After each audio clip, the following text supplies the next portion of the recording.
Hej, det er Søren fra Mondo. I dag vil jeg fortælle dig lidt om, hvordan du kan lade dig inspirere til at tænke ud af boksen. Og der vil jeg bruge det eksempel fra en udsendelse, jeg så for mange år siden på omkring Gordon Ramsay, hvor han var inde og hjælpe virksomheder eller restauranter med at komme ud af krisen. Det, der var det spændende ved det eksempel, det var, at jeg fandt ud af, at det er en ret simpel mekanisme med det, han er i gang med, når han træder ind i sådan en forretning. Det han gør, det er, at han går ind og kigger på, hvordan virksomheden fungerer i dag, og hvor de er endt henne. Og i det her eksempel, der så jeg, hvordan et steakhouse, som havde startet med den tese, jeg har om, at en god handel, den finder altid sted, når pris plus værdi er større end alternativ pris eller værdi.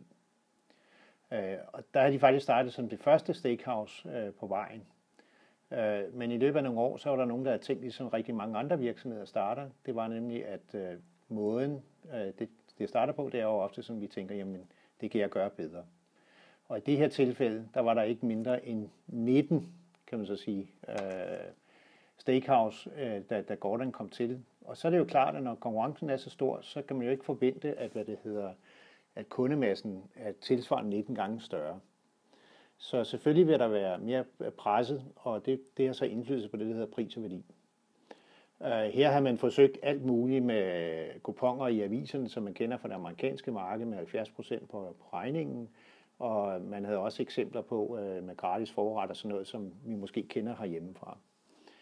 Hvis man skal bryde det der, så er egentlig det Gordon han gør, det er, at han hiver dem ud af deres vante omgivelser. I det her tilfælde er han faktisk helt ud på vejen.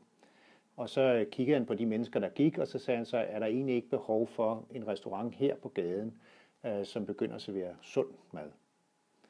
Og det er der jo ikke noget revolutionerende i. Og jeg tænker også, at det vil gå sådan, at man kan sige, at selvfølgelig vil pris og værdi stige i det her øjeblik, hvor de starter op. Og det så man jo også i udsendelsen og efterfølgende måned, hvor der blev fulgt op.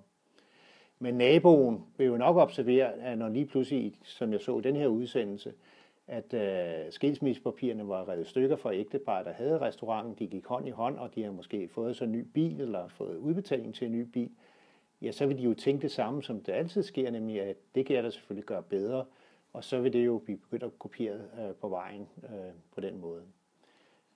Der kunne du måske tænke ud af boksen i og så sige, hvordan kan jeg så gøre en forskel her?